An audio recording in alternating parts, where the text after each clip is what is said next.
अस्सलाम वालेकुम and welcome back my YouTube family. कैसे हैं? उम्मीद करती हूँ आप ठीक होंगे, खैरियत से होंगे और अल्लाह ताला आप लोगों को अपने अपने घर की खुश शादरबाद। बच्चे चले गए थे स्कूल तो मेरा रूट आ गया फ़ौरन किचन की तरफ। मैं कहा छोटे जब तक सो रहे हैं तो मैं बना लूँ नाश्ता, लेकिन ऐसा कैसे हो सकता है। मैं आई हूँ किचन की तरफ तो सबसे छोटा बेटा मेरा जी जनाब उठ गया था, तो मैंने कहा जल्दी जल्दी नाश्ता बना लिया जाए, क्योंकि पता है जो गैस का सिस्टम है सर्दियों में, अब तो वैसे गर्मियों में भी वही हाल है। मैं जल्दी जल्दी अपना ऑमलेट बनाया और साथ पराठा बनाना था, तो थोड़ा बहुत टाइम लग गया और वो बाहर बाजा बजा रहा था तो टीवी लगा के मैं दे तो ताकि थोड़ा बहुत टीवी की तरफ वो नज़रसानी कर सके। वैसे तो छोटी बहन है, वो थोड़ी बहुत हैंडल कर लेती है, पर मतलब गोद वगैरह नहीं उठा सकती। और यहाँ पे मैं बना रही हूँ अपना है नाश्ता। पराठा मैंने पेड़ा कर लिया था और मैं इधर अपना, मुझे वैसे भी सर्दियों में ना अंडा पराठा खाने का ना बड़ा ही मज़ा आता है। और दूसरे नंबर पे अगर मैं अपने बताऊं तो मुझे मक्खन कुलचा बड़ा पसंद है। यहाँ पे मैं बना रही थी साथ साथ नाश्ता, और खैर छोड़े, नाश्ता तो साथ साथ बनता रहेगा। और मैं आपको आज बताती हूँ कि आज मैं बनाने वाली हूँ साथ आलू मटर का सालन बगैर गोश्त के। तो बगैर गोश्त के भी यकीन माने इतना मज़े का सालन बनता है कि बहुत ही मज़े का। अगर आपके पास चिकन नहीं है तो ज़रूरी नहीं है कि गरीबों बेचारों के लिए तो आजकल चिकन अफोर्ड करना ही बड़ा ही मुश्किल काम है। एक कह लें कि मटन के बराबर उसका हाल हुआ हुआ है। तो फिर मैं तो मतलब बच्चों की फरमाइश होती है शोरबे वाली चीज़ ज़्यादा खाते हैं, ग्रेवी वाली, तो मैं आज बना रही हूँ वो। तो उससे पहले मैं अब आपको बताती हूँ कि मैं आज आपको एक रजब के महीने का एक ऐसा वजीफ़ा बताती हूँ जो एक दिन का वजीफ़ा है।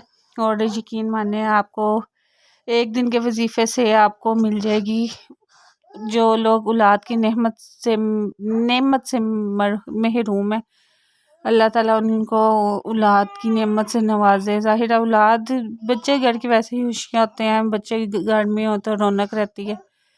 तो माह रजब के महीने का एक आज़मूदा वजीफ़ा मैं आपको जो बताने जा रही हूँ वो बड़ा ही ज़बरदस्त वजीफ़ा है। यकीन माने एक दिन का वजीफ़े से आपको अगले ही माह खुशखबरी मिल जाएगी। यह वजीफ़ा आपने बड़ी दिल लगी से करना है, नियत होनी चाहिए। और रजब तो वैसे ही भी अल्लाह ने कहा कि ये मेरा महीना है। वैसे तो महीने ही अल्लाह के हैं, लेकिन जो रजब है ना वो अल्लाह ताला का ही महीना है। हुज़ूर पाक सल्लल्लाहु अलैहि वसल्लम ने फरमाया कि रजब अल्लाह का महीना है, शबान मेरा महीना है और रमज़ान मेरी उम्मत का महीना है। तो रजब में हम जितनी भी इबादत करें, तो जितनी भी तौबा इस्तग़फ़ार करें तो अल्लाह ताला कबूल फरमाता है। कहते जितनी सी भी जितना अल्लाह ताला कहता है कोई मेरे से मांगने वाला, है कोई मेरे से मग़फ़िरत मांगने वाला, है कोई मेरे से अपनी ख्वाहिशात की अपनी जायज़ ख्वाहिशात पूरी करवाने वाला, तो मेरे से मांगो, मैं तुम्हारी हर जायज़ ख्वाहिशात पूरी करूँगा। तो क्यों ना माह रजब के महीने में हमें इस चीज़ से फ़ायदा उठाया जाए कि अल्लाह ताला ने जो एक हमें दिया है, एक हमें क्या है कि है कोई मांगने वाला, तो क्यों ना हम नीयत से, कहते हैं ना अमाल का दारोमदार नीयतों पर है, तो क्यों ना अगर हमारी नीयत अच्छी होगी तो क्यों हम मांगेंगे तो अल्लाह ताला क्यों नहीं। कहते अल्लाह ताला से ज़िद्द करके मांगो, अल्लाह ताला देगा, बेशक ज़रूर देगा। और जो ये मैं आपको वजीफ़ा बताने वाली हूँ ये बड़ा ही ज़बरदस्त वजीफ़ा है। सिर्फ़ एक दफ़ा ये करना है, एक दफ़ा का ये अमल है। अल्लाह ताला से रो के सजदा रेज़ हो के अल्लाह ताला से औलाद नरीना मांगनी है। वजीफ़ा वो ये है कि आपने किसी भी टाइम करना है। वैसे तो सबसे बेस्ट टाइम जो होता है ना वो कहते हैं असर के बाद होता है, क्योंकि इस टाइम कबूलियत का वक्त होता है।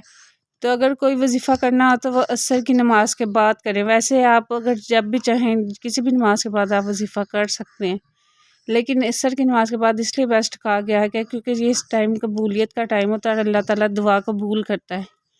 वजीफ़ा करने से पहले सबसे पहले अच्छी तरह वज़ू करके नमाज़ पढ़ के, और आपने क्या करना है, सबसे पहले दरूद शरीफ पढ़ना है। दरूद शरीफ पढ़ने के बाद आपने, ये है सूरत कौसर का वजीफ़ा, इन्ना आतैना कल कौसर फसल्लि लिरब्बिका वन्हर इन्ना शानिया का हुवल अब्तर।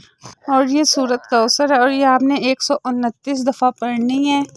और यकीनी दिल से ये मतलब दिल में लाजमी रखना है कि अल्लाह ताला दुआ कबूल करने वाला और ज़रूर कबूल करेगा। इधर मैं आपको मेंशन कर देती हूँ ताकि आपको याद रहे ये, क्योंकि सिर्फ 129 दफ़ा पढ़नी है।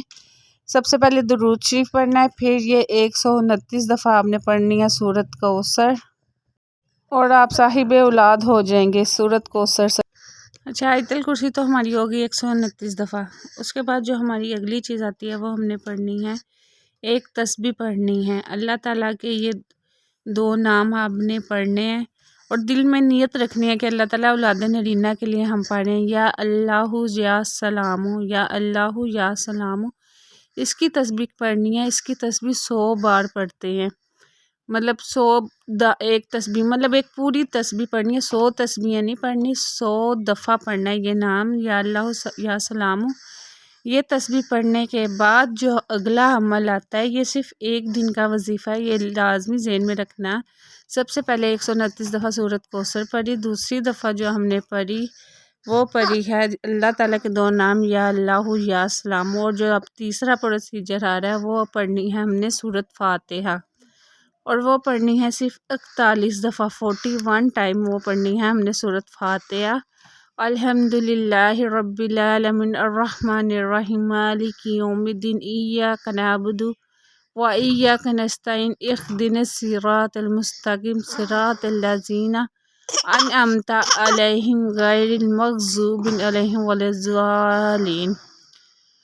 ये पढ़ने के बाद आप लोगों ने फिर दुरूद शरीफ पढ़ना है। जो सा दुरूद आता है सल्लल्लाहु अलैहि वसल्लम दुरूद इब्राहिम 3 दफ़ा दुरूद पढ़ना है। उसके बाद अल्लाह ताला से 3 दफ़ा ये दुआ मांगनी, अल्लाह ताला ये जो वजीफ़ा मैं जिस मकसद के लिए कर रही हूँ अल्लाह ताला मेरी वो ख्वाहिश पूरी कर, मुझे साहिब औलाद कर दे। अल्लाह ताला मुझे औलाद नरीना से नवाज दे। अल्लाह ताला मुझे ज़िंदगी से तंदुरुस्ती वाली औलाद से नवाजी और अल्लाह ताला सबको औलाद नरीना से नवाजे। अल्लाह ताला किसी की गोद खाली ना रखे। और यकीन माने आप ये सजदा रेज़ होकर दुआ मांगे कि अल्लाह ताला आपको अगले ही माह शबरी से नवाजेगा।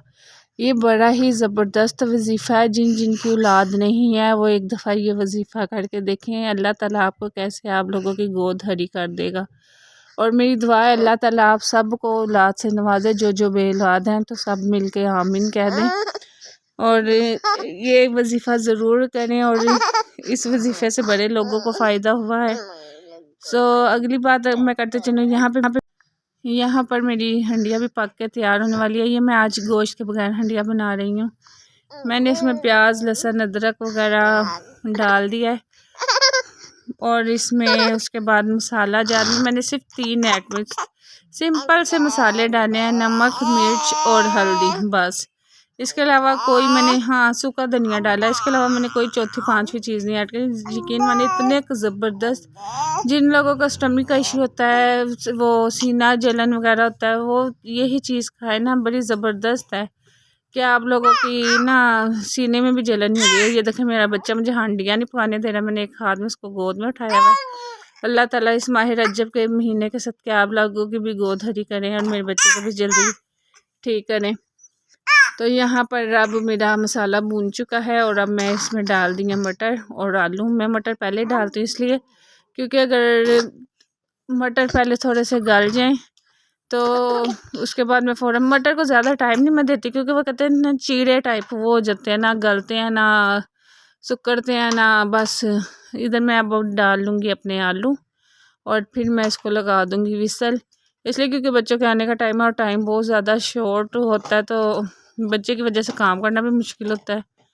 तो मैं बस सीटी लगा दूँगी। सीटी में मैं ऐसे 2 से 3 मिनट सीटी लगाऊँगी तो मेरी हंडिया पक के तैयार।